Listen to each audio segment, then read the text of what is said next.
You're listening to Affected by Altitude, a Colorado Rockies podcast for and by Rockies fans on Rocky Mountain Rooftop. Thank you for joining us as we discuss all things baseball and Colorado Rockies. Hello and welcome to Affected by Altitude, a Colorado Rockies podcast on Rocky Mountain Rooftop, part of the Fans First Sports Network. I'm your host, Evan Lang, and today I am joined by Kenneth Weber. What's up? And Mario Delgado. What's good, people? And guys, it's been a weird weekend. The Rockies have officially kicked off the season with their starting series against the San Diego Padres out in San Diego. And somehow the Rockies are 2-1 and in first place in the National League West. Enjoy it while it lasts, I guess. I mean, but it was a very inspired first two games. Like it wasn't a cheapie or San Diego coming out and being kind of, crappy. Rockies played pretty well, at least for those first two games. So there's some legitimacy behind it, even though it is kind of, in the infant stages of the season. Yeah. Let's not talk about that third game though. that was classic road Rockies right there. And that was just about the most textbook road Rockies game I think I've ever seen in my life. I feel like it wasn't as bad as the Road Rockies last year. Especially after the first two games, you were bound to come down a little bit, because in that first game, a 7-2 victory against the Padres, the Rockies had 17 hits, which is more than they had in any single road game all season last year by like a lot. And the 7 runs are also more than we tended to score on the road a lot. But it also made no sense because the Rockies struck out 17 times in that game and committed 3 errors, 2 of which were catcher interference by Elias Diaz. And yet we still won pretty handily.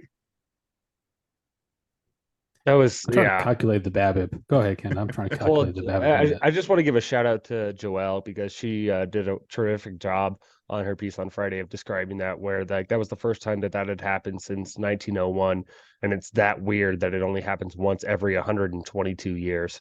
That was a good way of describing that, the 17 strikeouts and 17 hits in a game. Yeah, she did a great job with that, especially when it's the first time that happens in the modern era and you win. Mm-hmm. And on opening day. That's a memorable opening day. Yeah, and on opening day for the against the Padres, this super hype team, all ready to celebrate. Dumped on their parade. That's always cool. Yeah, that was nice. Cool, I enjoyed the it's the Padres super team with the third highest payroll in all of baseball. Look out, here come the Rockies. Yeah, there was all that meme with Dinger. There's some good rain on that parade. There were a lot of strikeouts on opening day, though, too. I think Snell was one of 3 guys to carry like 8 Ks into the 4th inning or something weird like that. I watched the Logan Webb and Garrett Cole game, and they both K'd like 13. Cole like mowed through that Giants lineup, especially. But yeah, strikeouts were kind of up for a first game. I think that plays a bit of a part in it. But anytime you strike out 17 times in a game, you can't feel good about that. Like, yeah, it's a win. You got 17 hits, you got 7 runs. You're not going to win many games by striking out 17 times in a game. I think that's pretty safe to say. Absolutely not. But honestly, what really was the reason that we won that first game was, oddly enough, the old man squad, and you can say the same for game 2 as well, where the old man squad of CJ Cron, Charlie Blackmon, and Kris Bryant have really carried the Rockies offense so far. And the most surprising one has got to be CJ Cron, because CJ Cron didn't have a great spring training. He missed time due to his back being an issue. And all of a sudden, he shows up in these first 3 games, and he's tearing the cover off the ball. He has, CJ Cron in 11 at-bats has 7 hits, 5 of them for extra bases with 7 runs batted in, and 3 home runs, including 2 on opening night. Like, I don't think, and there was some chat in the comments of the game thread and things like that of, oh, there's no way CJ Cron with a bad back in damp San Diego is gonna have any power at all. And then all of a sudden, look out, here he is. Yeah, I mean, thing with CJ, like he has these weeks. It's like week or like 2 week stretch, right? Where he just, for some reason, he just channels the power of like Frank Thomas, and he just becomes the most vicious slugger you have ever seen in your life. And everything he hits is a rope, hit like 400 feet, everything. And then he goes on like a 2 week slump, and then everything he hits is on the ground.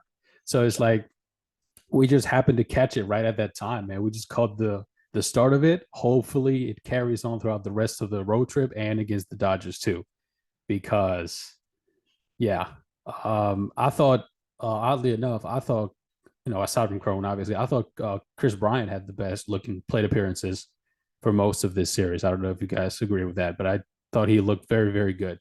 A lot of confirmation of, because last year he had a weird year, struck out very little, chased very little, didn't whiff, and he's kind of doing the same things this year so far.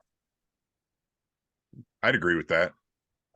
If we're talking about in terms of plate appearances and working counts, I don't have a disagreement. I think there's a lot more potency that he could be putting into the ball. I think there's just kind of some consistent on base skills that he's displaying that seems sustainable. So, but I mean, we're completely right about Cron. It's been scorching hot. Like he's got a 1600 slugging percentage and a 2.329 OPS after 3 games. Like that's insanely hot.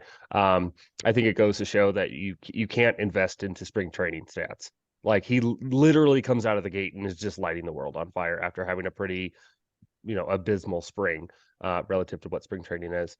I would say Blackmon has been pleasantly surprising because I think there's been a lot of chatter about can Chuck cut it anymore? Like, can he catch up to 95 over the plate and do damage on the pitches he should be doing damage on? And he showed that consistently throughout the San Diego series so far. So I think that's a good sign that maybe some of the fall off that a lot of people have been expecting for Blackmon isn't quite there yet, and he can still be a threat at the plate. So, I mean, those are the big three because right now between McMahon, Tovar for the most part, Harold Castro is getting a lot of playing time, which is not fun. And Diaz, there's nothing coming out of that. So it kind of has to be on Blackmon, on Cron, and on Bryant. And they're at least doing it. And that's honestly why they got 2 wins along with Freeland and Márquez.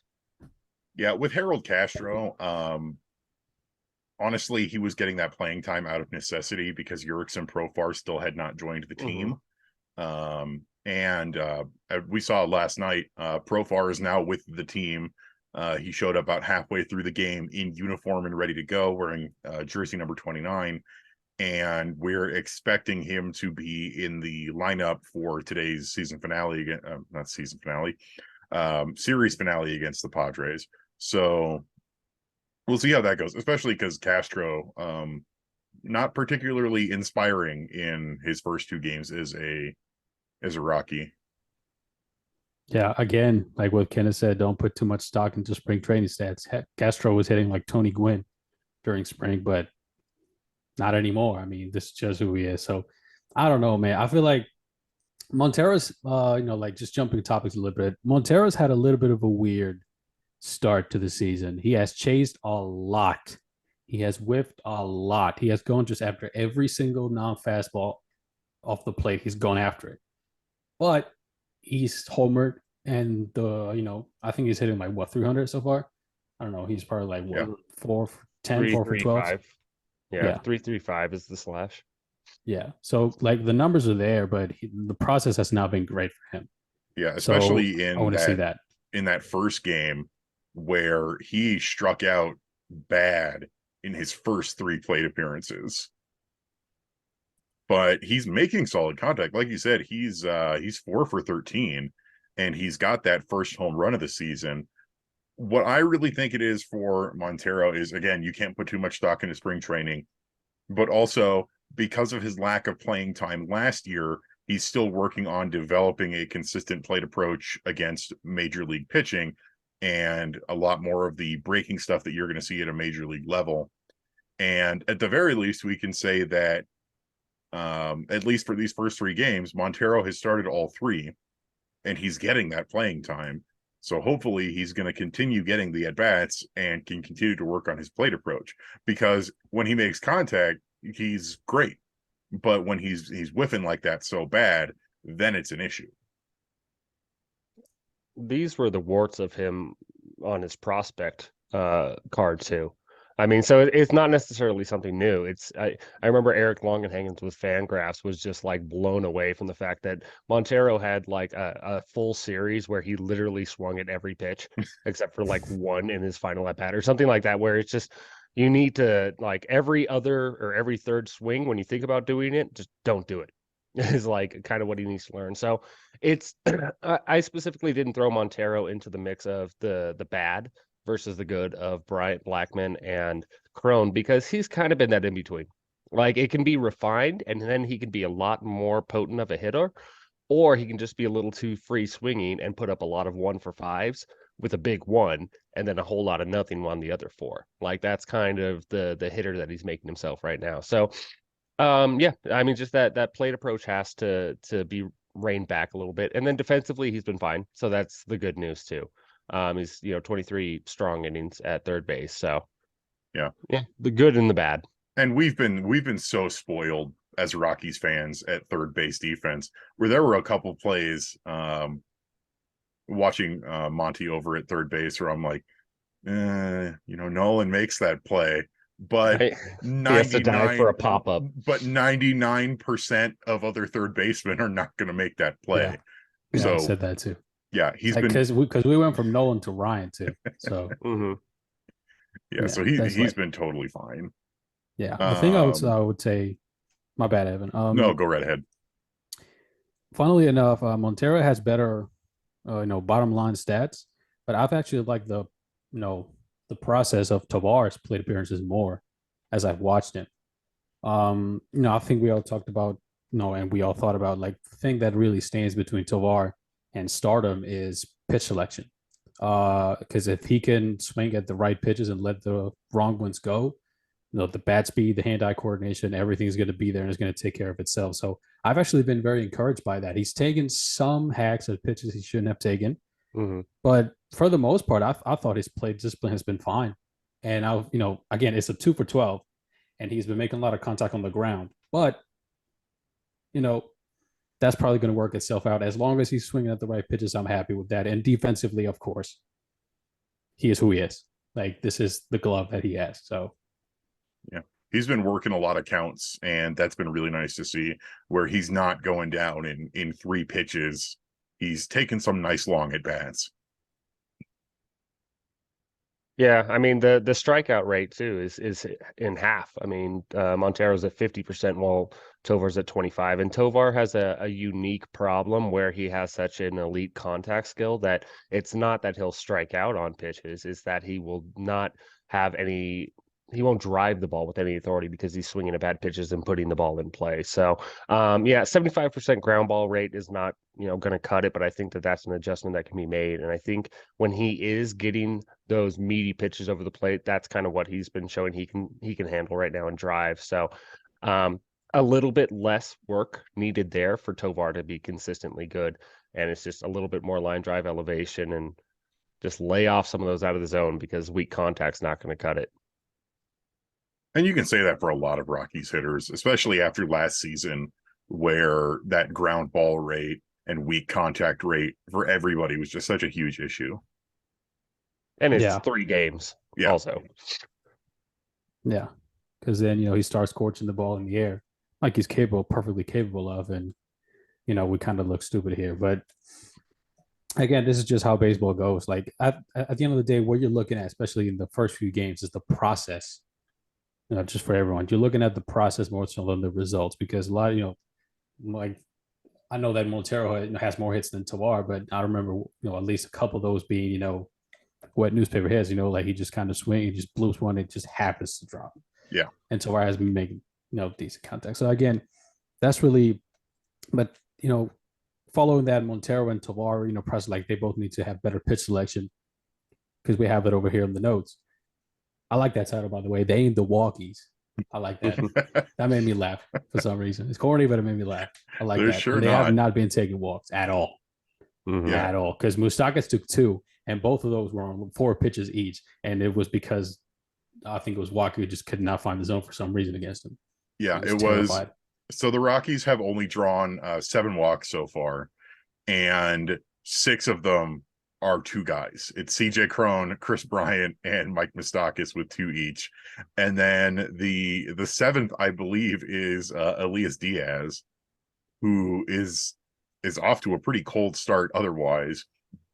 But then even guys like, Charlie Blackmon, who will draw a walk every now and then, nothing. And then you have guys like Jonathan Daza, who didn't strike out a lot last season. It was one of his best parts of his season last year was that he did not strike out a lot. And he has the second most strikeouts on the team currently with 5, especially in that first game where, everybody was striking a lot, but it was odd to see him chase as much. Can I hand out one particular stat about the whole team, the team as a whole? Sure. The Rockies, after 3 games, they have the 4th highest chase rate in baseball. They have chased 35.3% of pitches out of the zone. Only the Diamondbacks, Tigers, and White Sox are ahead of them. So yeah, it's a team-wide epidemic. So what my question at this point, is 3 games for that is, how much do you think that has to do with new hitting coach Bam Bam Mulens and adjustments he's made to the Rockies, quote unquote hitting philosophy? Because I know it's early, but they've been way more aggressive at the plate. I mean, I also go ahead, Ken, my bad. I was just going to say this also boils down to who's in the lineup right now. There's guys like Montero, guys like Tovar, Diaz is pressing. I would kind of say the same of McMahon right now too. So I think that there's just a more aggressive caliber of hitter in the lineup a little bit more consistently right now. Yeah, I feel like Ken is right on. It's just about as much as the personnel, really. Like you can give the most patient-oriented hitting coach on the planet if you give him a lineup of free swingers, which this lineup, aside from Bryant, this lineup is basically all guys who have average plate discipline or very aggressive. You give him, you give a guy like that a lineup of free swingers, and the chase numbers are going to look bad. I think this is just as much as it is like an organizational philosophy, and Bam Bam always kind of has to deal with it. That it is, just him coming over and just immediately implementing his philosophy, which is really not that. I mean, teams have really not been free swinging teams.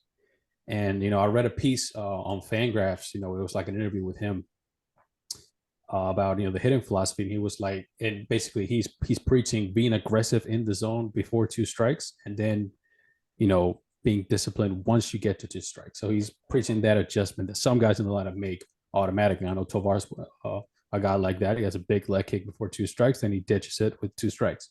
So just that approach. I don't really think it has anything to do with the pitching coach. Really, it's just the personnel. Like Harold Castro's out there, Elias Diaz. We talked about him. I think, Kenneth, you said it in the chat. Like, he looks broken at the plate right now. It's when it's cold, it's ice cold with Diaz, and then he'll kind of the same way we talked about the streakiness with Cron. It's just, I think, very larger swaths of 2 months of great production at the plate with Diaz, and then a lot of other time off completely. So, I mean, this is the worry. If Diaz can't cut it with the bat, kind of what you get with Brian Serven, which isn't going to be a very high ceiling, at least offensively. So what does the position become if Diaz isn't doing it? And I don't know. I mean, maybe you can chalk it up to World Baseball Classic and the being thrown out of the groove in preparation for the season, but it's pretty much all on Diaz is the philosophy. So that's what the worry is moving forward. Yeah, and I want to, with Diaz, we needed them to, and there's still definitely time to turn it around. It is 3 games into the season, but you wanted him to go into the season with a little bit more gusto than the last 2 seasons, because that's been his issue, where he is just ice cold to start the season for the first couple months. and then you've got to wait and see if he's going to break out of it, and that's not what you want in your catcher, especially when you are hitting them mostly out of the 7 spot in the lineup instead of at the bottom of the lineup, like we generally see. In Bud Black's lineup construction, you would generally see the catcher at the bottom of the lineup, but through the first 3 games, Diaz has been hitting at the 7 spot with Tovar and sometimes somebody else in those 8 and 9 spots. And Mario, I like what you said about Bam Bam, because I was watching the club last night on AT&T Sportsnet Rocky Mountain. Man, that's a mouthful.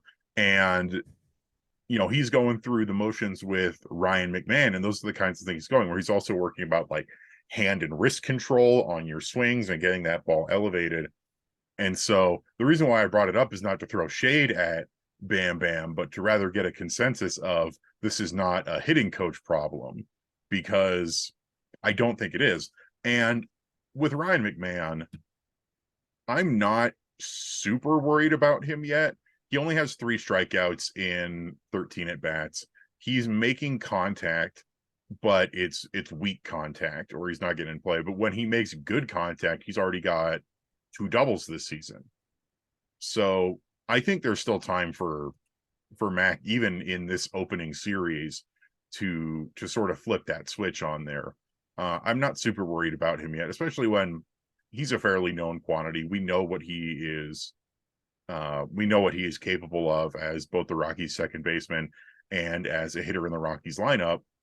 So he's not a guy I'm super worried about right now.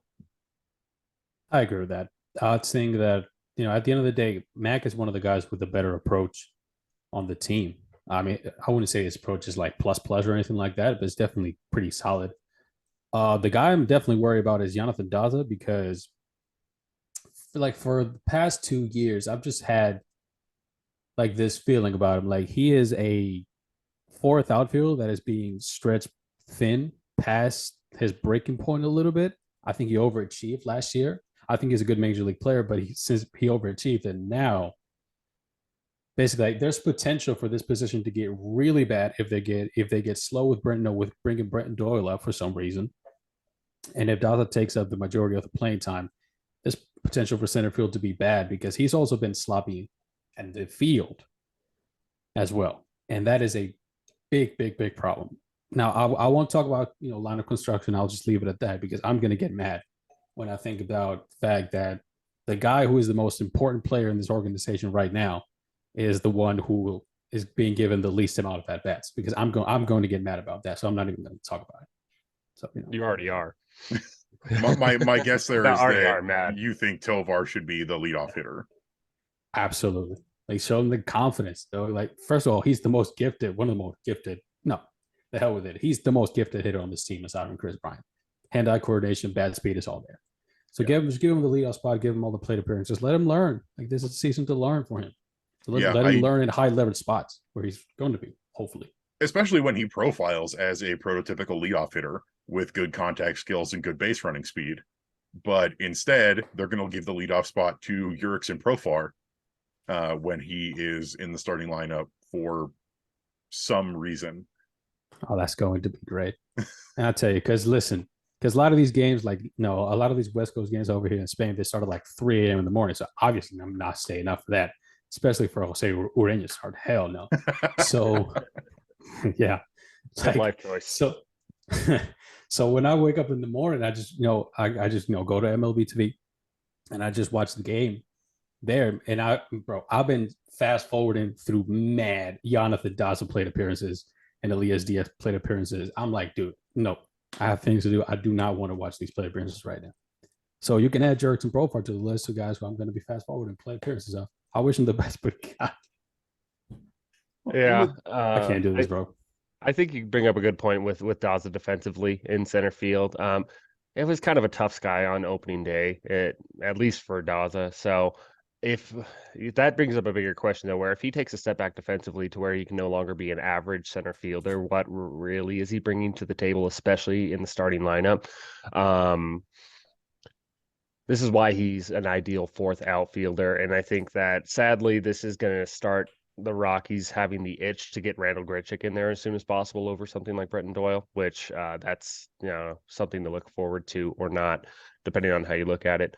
Tovar, when it comes to the top of the lineup, I think that in a big picture, anybody who's hitting leadoff right now is just keeping that seat warm for Zach Veen when we talk about the future of the organization. So I think there is a little bit of silver lining where if Profar is there and he is the responsible adult at the top of the lineup, and then you get Tovar acclimated to 2-hole, I'm fine with that if that's the way it works. But I also think that it's a disservice to not be getting Tovar really acquainted with leadoff and have a contingency plan basically in place for the future. But he has to earn his way up to the top of the order. I understand that, and that's the point of the season that we're at right now. That's just kind of the traditionalist of baseball talking. So I believe it will happen. I think they're high enough on Tovar to where that's going to become the case. But I also think that Jonathan Daza, to your point, Mario, is very worrisome right now, because if he's not good in center and if his at-bats are a bit of a black hole in that lineup, man, you got to get something else in there and you got to do it quickly. So Daza has to overachieve, honestly, to keep on getting playing time. That's the way it's worked to this point, and that's the way it's got to keep working moving forward. And it's unfortunate because I really like Jonathan Daza. I think he's a cool guy with an amazing story, and he has talent. But you can definitely look at 2021 and 2022 and go, those were probably overperforming from him. Where in 2021 he hit 282, on base percentage 332, and then last year he hit 301 and on base 349. And he was one of the harder guys to strike out last season. But with how he has started off this year, there is planting that seed of worry for him. Yeah. And the thing with Daza is like he's kind of like the polar opposite of a 3-true outcome hitter, but he lives on the same tightrope as a 3-true outcome hitter. With like a guy like a Joey Gallo, for example, if the strikeouts cross a certain path, like a certain level, a certain threshold, he can no longer be realistically productive.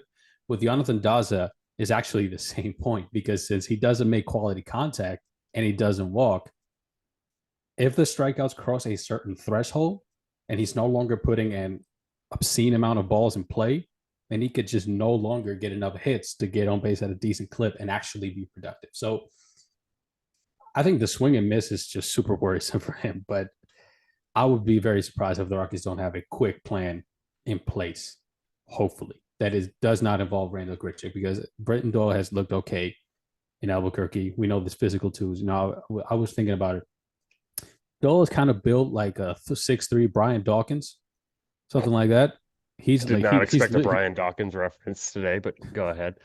Yeah, like he's built like a safety. A safety. So yeah, get the power in the lineup, please. It's probably going to be controversial a little bit, but you know what I'm coming to realize is a harsh reality about Jonathan Daza. There's a bit of a product of Coors Field that comes with him, because we talk about the overachiever. Man, the difference between home and road is kind of night and day. 304, 349, 400 with an OPS plus of 119 career at home, 259, 311, 308 with an 82 on the road. He needs some home cooking for us to see a little bit more of the player that we've seen to this point. So hopefully when, the Washington series rolls around and he starts getting play with a much larger outfield, there can be a little bit more productivity to him. But that's part of the overachiever with Jonathan Daza, I think, is he gets to take advantage of a very large outfield, especially for a guy that doesn't have much thump in that bat. Get him back home. Let's see how he starts looking there. Because that's just one of the realities when it comes to Jonathan Daza. He's just going to be better at home for you. Yeah, and that's going to be a lot of guys in this lineup. And what I'm really interested to see is the hitting and the offensive numbers have been okay through these first 3 games. They sort of petered off yesterday, but we still had 4 runs on 6 hits yesterday with a road home run. And CJ Cron had some pretty unpleasant home road splits last year, and he's got 3 home runs already. All 3 are on the road. So what I want to see is, after that first home stretch, Yes. how they do on the road after that. Mm-hmm.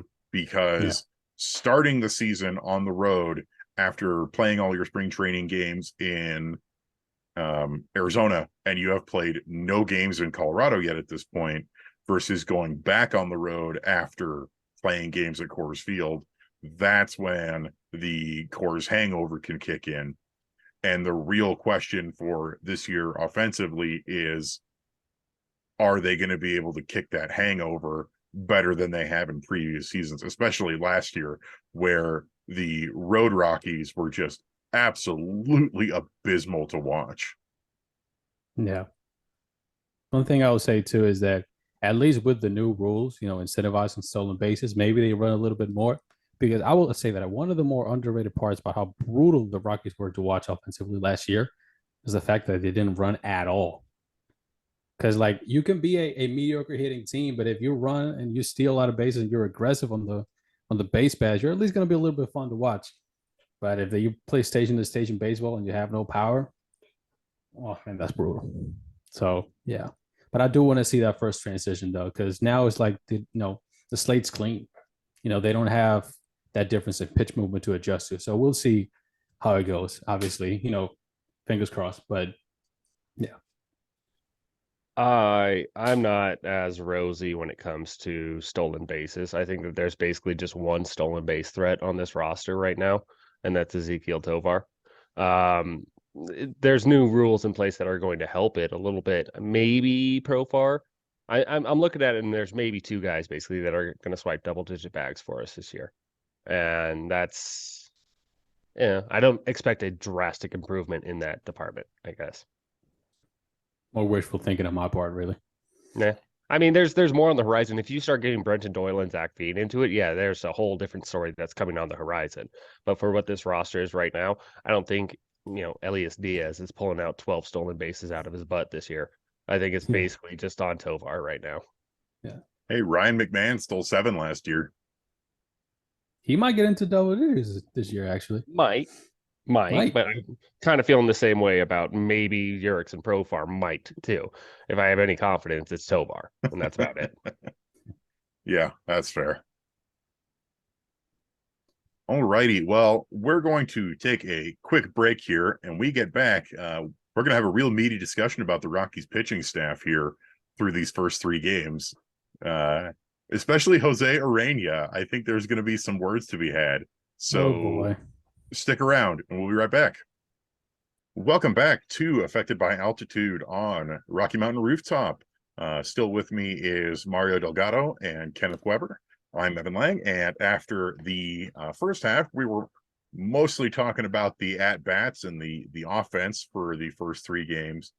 Now we're going to look at the other side of things and talk about pitching. And for the first 2 games that the Rockies played this year, I think there was a lot to like, especially with Germán's start against the Padres on opening day, where he looked so much better than he did this time of year last year. And this is after, and I know we just finished saying don't put too much stock into spring training, but he had a really good spring where he looked comfortable and effective.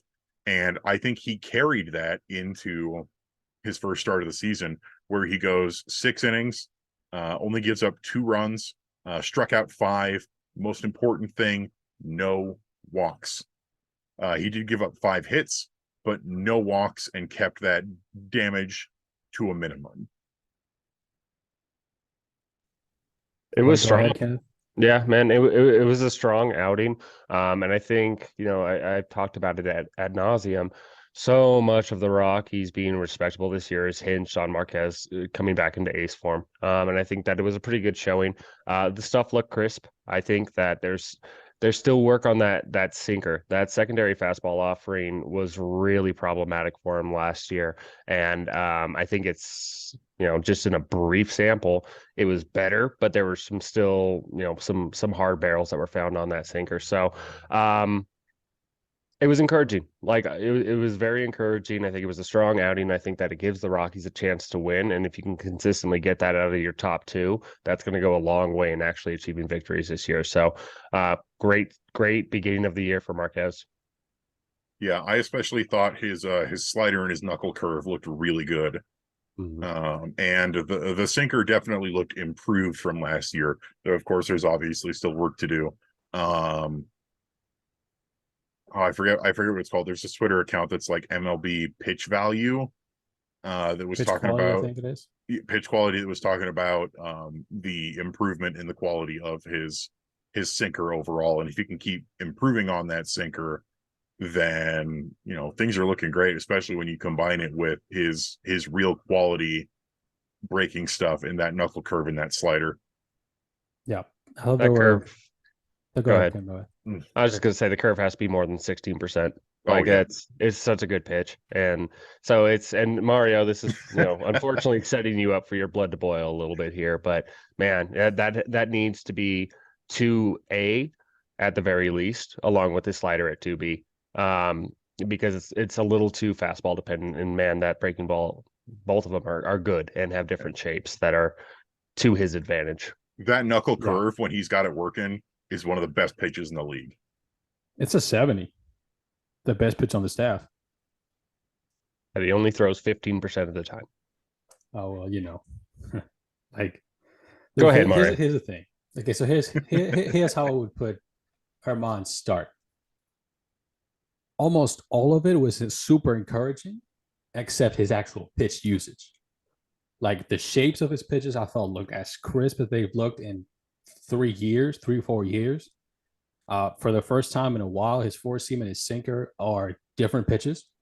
Like if you watch him last year, his arm slot dropped, his four seam was running on him, sinker was flat, and a lot of times you watch him pitch, and he threw a fastball, you were like, was that a four seam or was that a sinker?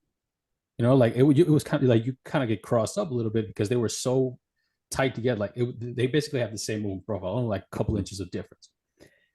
And that start in San Diego, they were totally different. His four seam had decent carry. He's never going to have elite carry. He's just not that kind of guy. But it had decent carry. He was throwing it hard. It wasn't running on him. And the sinker had depth. So that's already a good thing.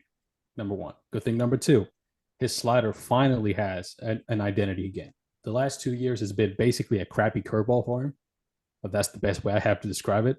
His slider is just a curveball that does not break. Last night, not last night, the first game of the season, it was actually hit its own pitch again. It was very hard. He almost averaged 90 miles an hour on it. It was hard. It was super vertical. Not a lot of break, but it doesn't need it when you throw that hard.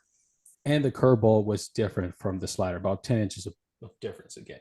So the shapes of his pitches, I thought looked very good. The problem, as I've said, his arm slot also was higher than it was last year, which tells me mechanically he looked great.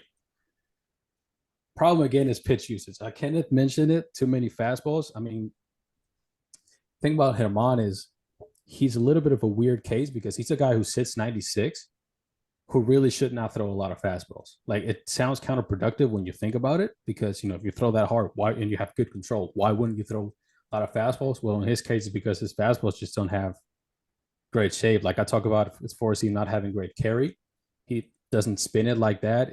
The arm slide is pretty normal. There's just not a whole lot of deception with it. It just throws hard. So he's a guy that needs to be in the lower range of fastball usage for me. I know Kenneth mentioned the curveball. It's his best pitch. And in my opinion, he should throw that thing to lefties like 50% of the time. Something like that. Like he should really be a guy who realistically throws 40% fastballs, 60% breaking balls, in my opinion. Funny. Go ahead. Well, what's funny about that is he does have a changeup, but predominantly that out pitch against lefties is going to be that curveball. So I mean, it's built into to his arsenal. The other point that I just want to make real quick too, we talked about with Bam Bam and the hitting philosophy and the influence that a hitting coach can have and how it ultimately boils down to the personnel. I think this is an exact opposite situation where the Rockies pitching staff as a whole kind of get their butts blown out on their fastballs all the time.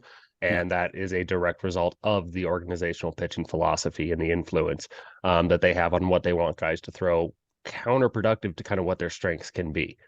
So I think that Márquez is the case A example of that more often than not. Yeah. And we've talked about it before where, sorry, Mario, we've talked about it before where this organization tends to try and jam a lot of their pitchers into the same mold when that's really counterproductive to what you want in a pitching staff, where you want a variety of guys who can do different things instead of just a bunch of sinker ballers, just a bunch of fastball throwers. Yeah. I don't actually know why that is. I feel like, I don't know, maybe it's because Buddy is so terrified of walks that he figures, hey, if we throw so many fastballs, then we won't walk guys. Well, that may be true, not necessarily, by the way. But the problem is that, yeah, maybe you're not walking guys, but you're giving up doubles in the gap. So is that really worth it?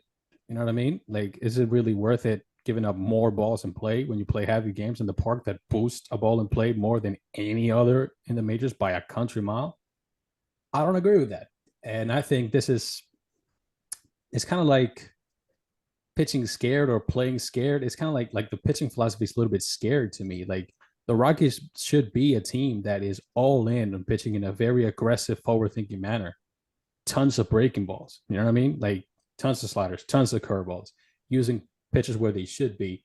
Instead, they kind of pitch in like this damage controlling manner where they think, okay, we just, control the bottom half of the zone.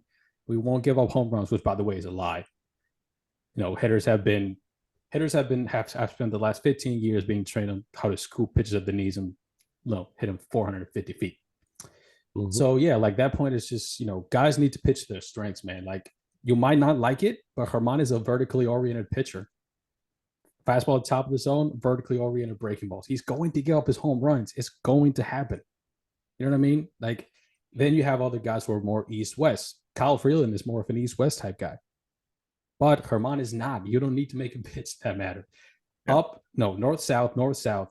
Are you going to strike out more guys? Yes. Like, that's the Germán Márquez. Like, in 2018, he actually gave up like 1.3 home runs per 9. And he was still amazing because he struck out guys and didn't walk many. Like, you need to take advantage of the strengths of your guys, man. I feel like, I talked about last time I was on here, I talked about, like, Germán is really going to be the case study for me to think, okay, have they evolved their thinking when it comes to pitching? Or is there still a disconnect at the major league roster? So far, his pitch shapes look better. Fastball usage, not so much. And I'm very tired of seeing Elias Diaz call for low fastballs down and away. That's what I wanted to say before. Yeah, especially with, Germán, you talk about his fastball. He's got one of the lower spin rates for a fastball of top of the rotation guys in the league. But when he puts that high up, and especially he can get some real gas on that high in the zone where he can hit like 99 on that fastball. That's the kind of pitch you should want, but that should not be his, 75%, 60% he's throwing that. But overall, I'm happy with what we saw out of Germán.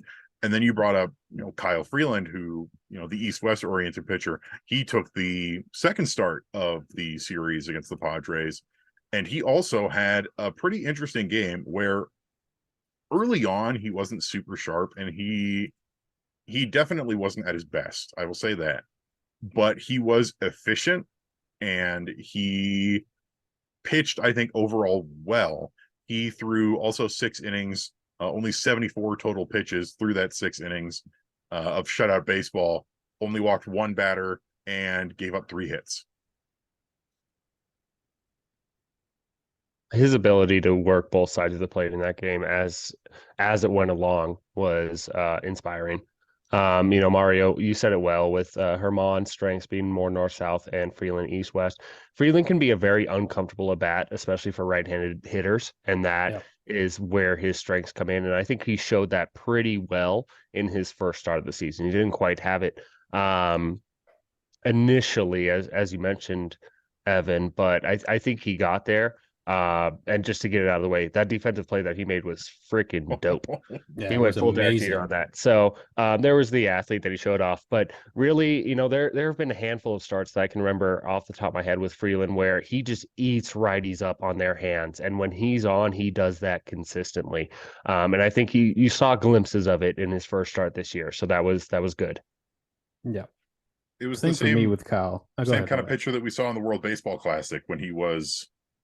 When he faced that heart of Samurai Japan's order, and I was so scared. and just got it done, because it was like he hadn't pitched in weeks at that point, and he goes in and he is facing some of the best hitters Japan has to offer, and he got it done.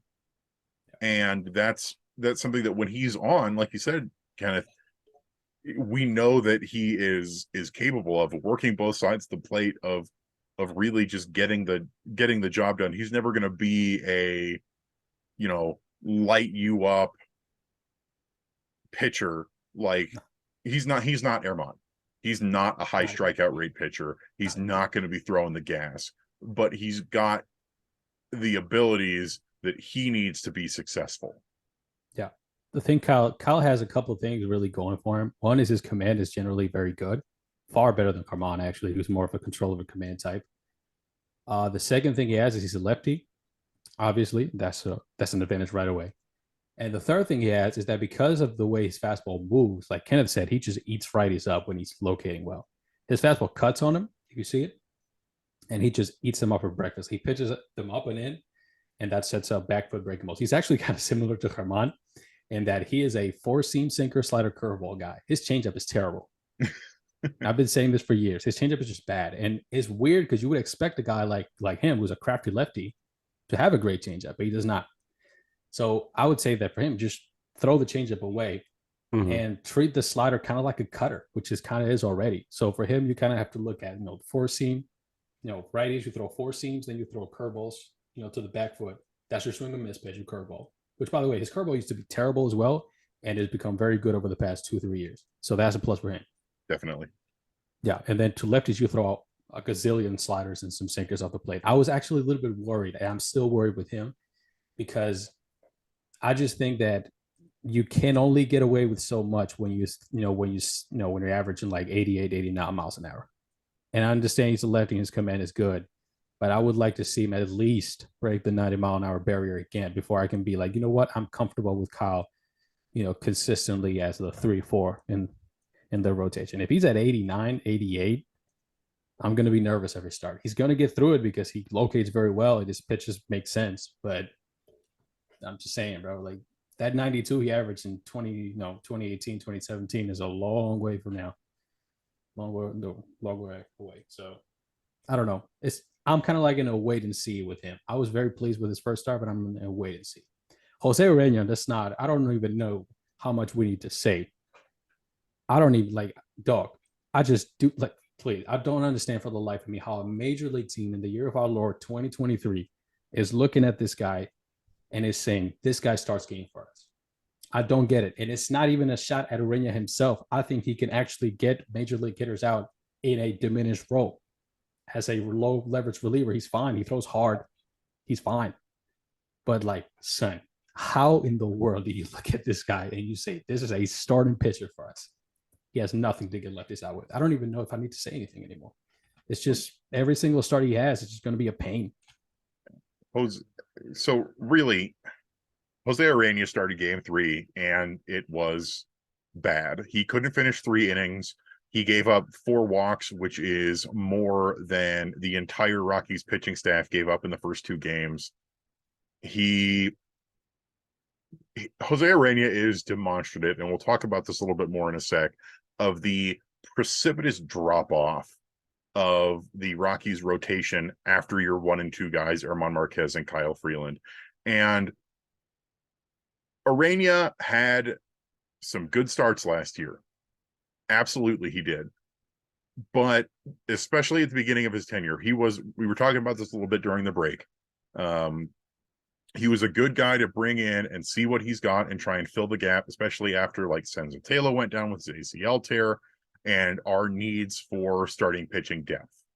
And his first month with the team and his first start with the team, pretty solid. But the rest of his season was, I think, not that good, not good enough to say this guy is our number 3 starter. Whereas I think on any good team in Major League Baseball, José Ureña is not a number 5 starter.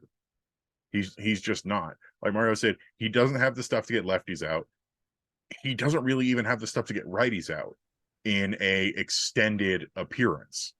And I agree that he could probably be a solid low leverage reliever if that's the role that we put him into, but he is not a rotation pitcher and should not be a rotation pitcher, especially this high up in the rotation. Sensatella made for the nice little bridge to the middle of the rotation. So I think that hurts not having that guy there. And it feels a little almost irresponsible to pencil Ureña in as the 3 on the staff. And you saw why. It was a huge drop off from the first 2 games in terms of level of competitiveness and quality of play to when you get to Ureña. And one of the things that really is tough with Ureña is, man, you can be out of ball games very quickly when he takes the ball on the mound. In the first inning last year, opponents had a 904 OPS against him. He had as many walks as strikeouts. In his first 25 pitches of a game, he has 17 walks in 122 plate appearances and an 801 OPS against. And he puts himself in dangerous situations and then he gets burned from them is kind of the expectation for José Ureña. And that's your number 3 starter, man. And it showed in the game. What is it? A 4-0 hole pretty much right away that he's, putting the team in. They fought a little bit more admirably. That also comes with CJ Cron hitting the ball to, Las Cruces or whatever. But Ureña, it's hard to see a competitive starting pitcher coming out of him on a consistent basis, especially when he's just so butts the first time through the order. So, yeah, I unfortunately, I'm not surprised is the tough part. Yeah, he put himself in danger very frequently last night. Just walking a very thin tightrope of long counts, long at bats, throwing a lot of balls. He was not putting things in the zone very well. He was not locating well, and it burned him. And that's something that was kind of a known quantity for Ureña, especially at the tail end of last season, which is why it was strange for them to immediately pencil him in as the number 3 guy. And it's tough because there definitely is. There is a drop off in skill from your 1 and 2 guys to the rest of the rotation, but Ureña is not the number 3. And the 2 other guys we have in the rotation, Ryan Feltner has oodles of potential and just needs to put things together.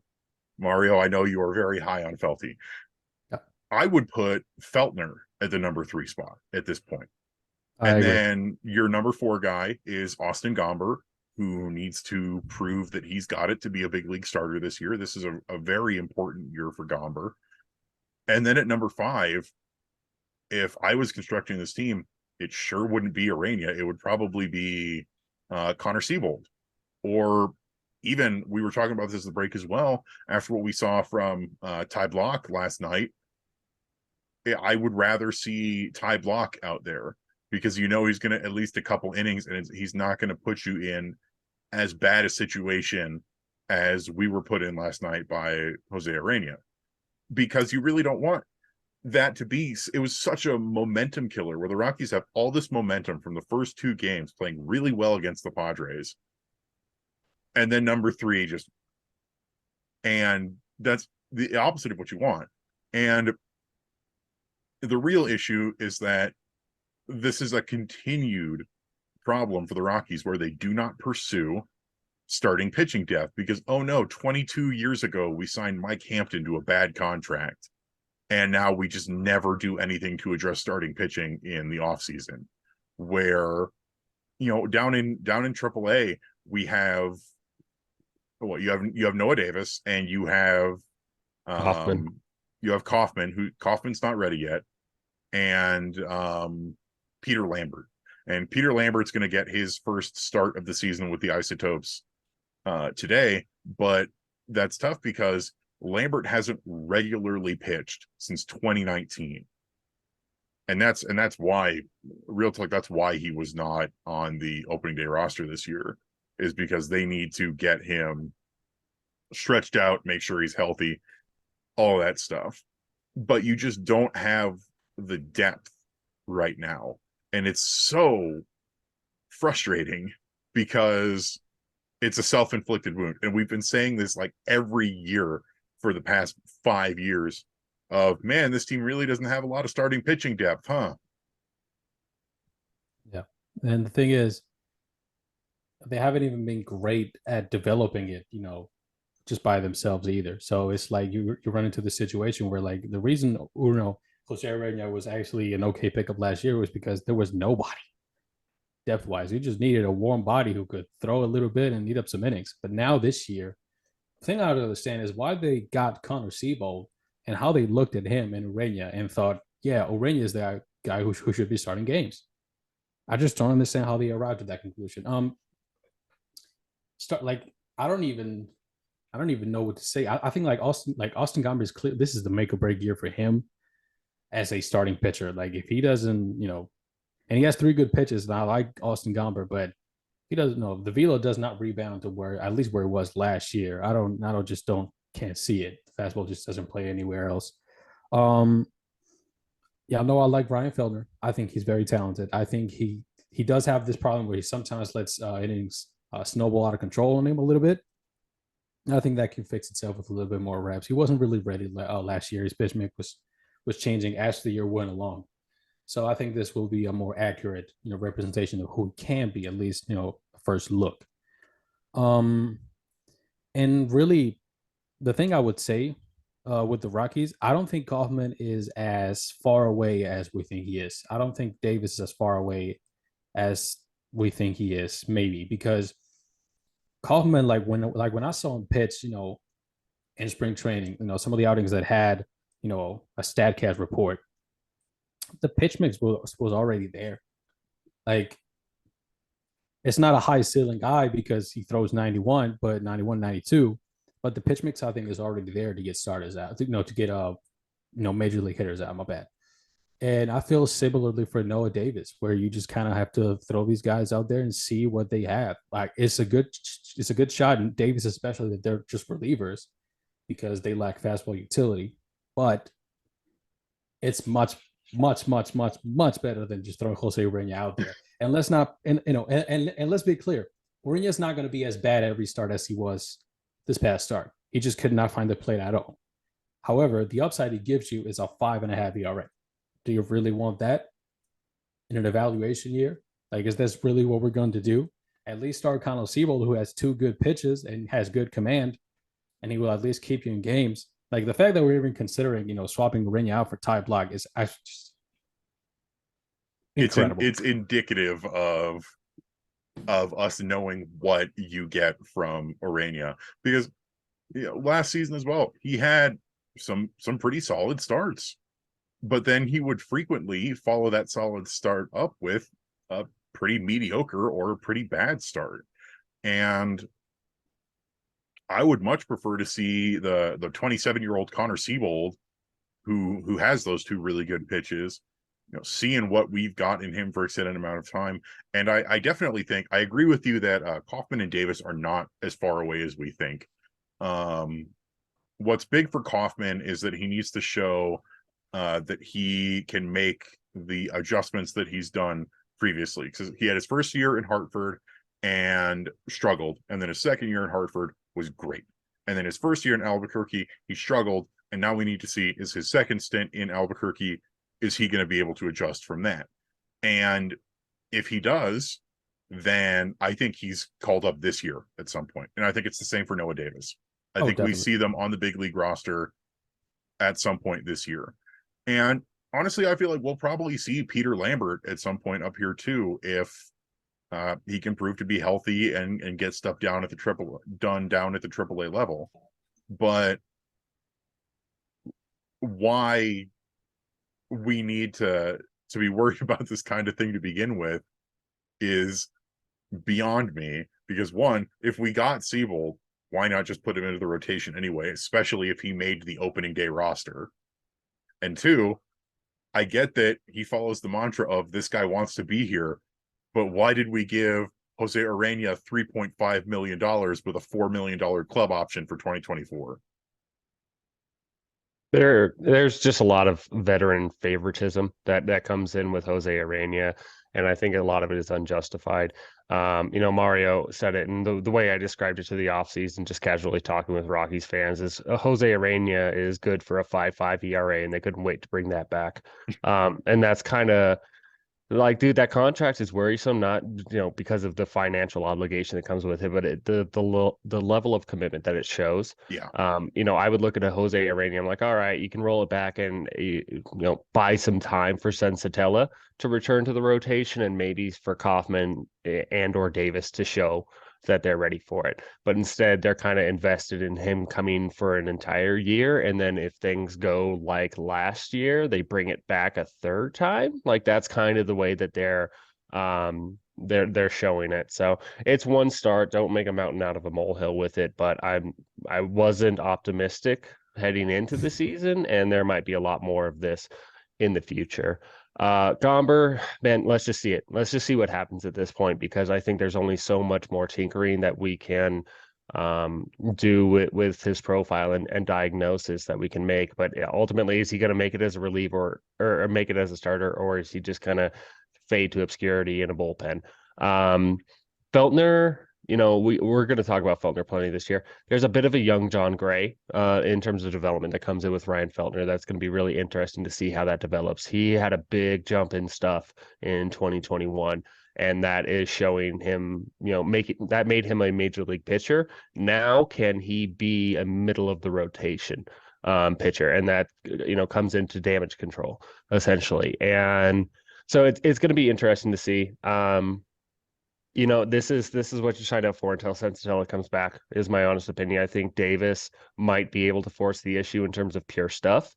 The results have to start showing for him in the minors, though, at least as a starter. And then for Kaufman, I think there's a little bit more of a fast track that comes in, because I think he was just gassed at the end of last year with Albuquerque. So he could be there, but I think those are more replacements for injury than replacements for performance, is the plan in place for them.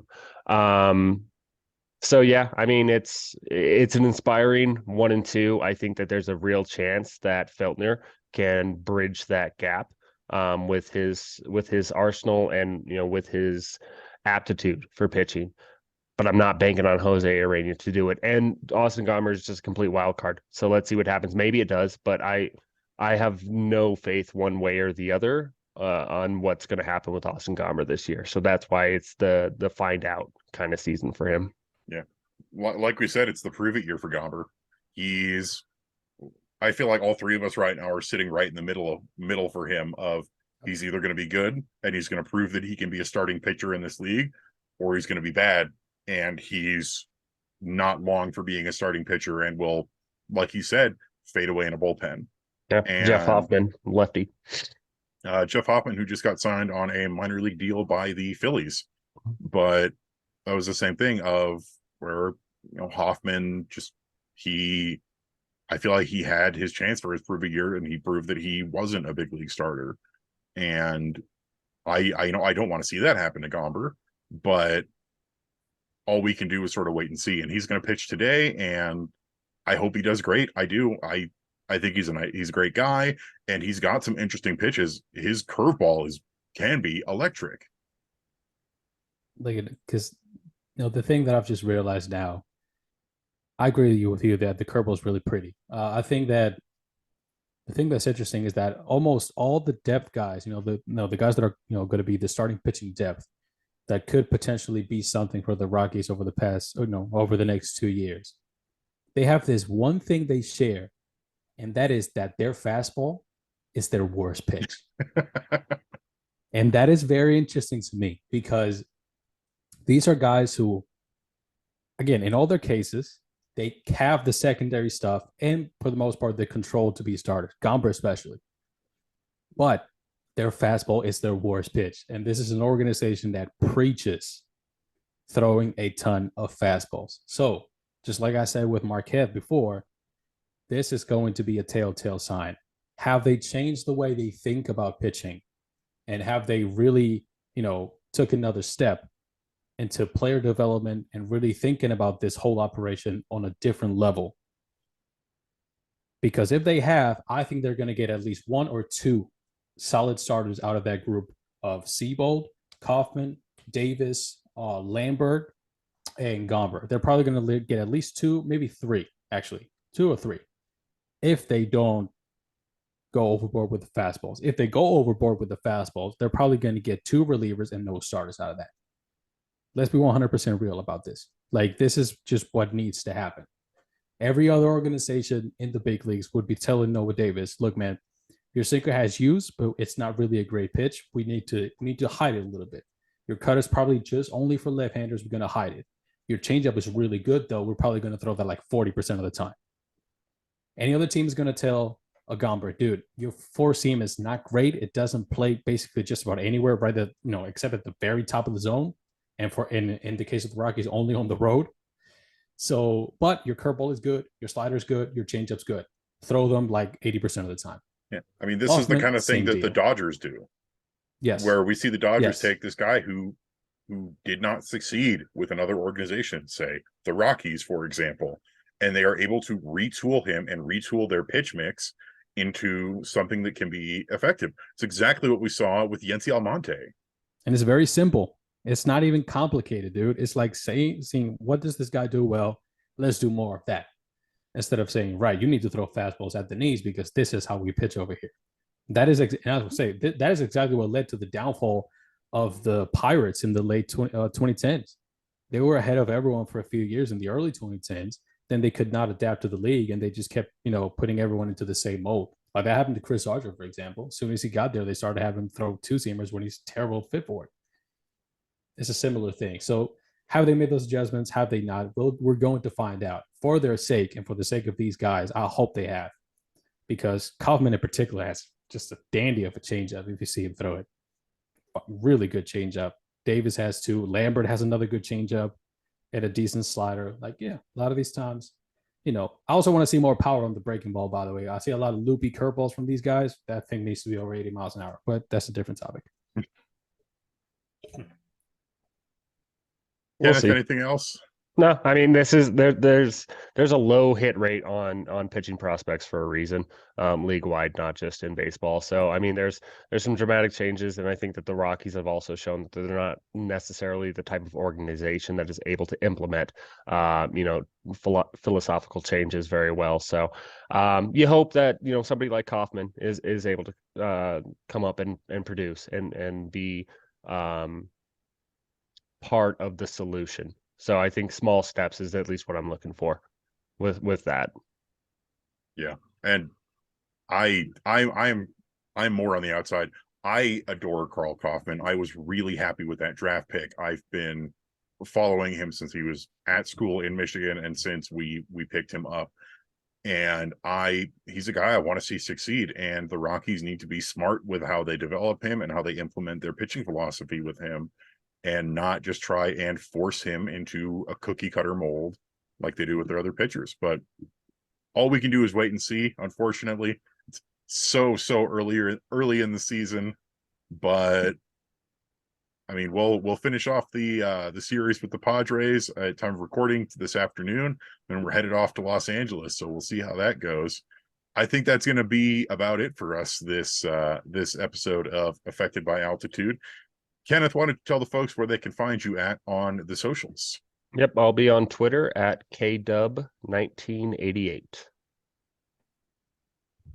And what are you working on Purple Row right now?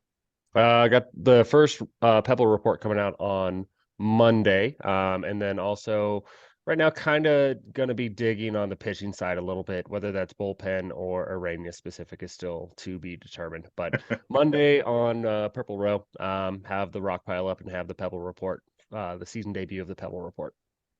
Sounds great. Mario, how about you? You can find me on Twitter at Degenc. That is at DEGENCG, I think. Oh yeah, I'll just link it down below. Y'all know it. And I'm also working on Purple Row. I have the Pitching at Altitude series. It's a 6-part series. Maybe ends up being a 7-parter. One piece for every day of the week. Is coming out technically, I think, on April 10th.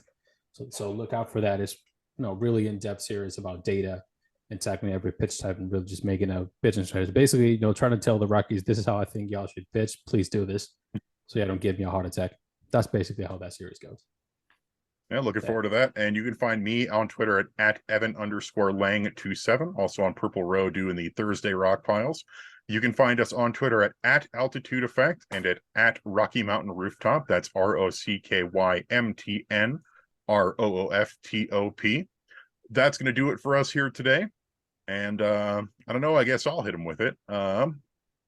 Farewell. Take care, folks.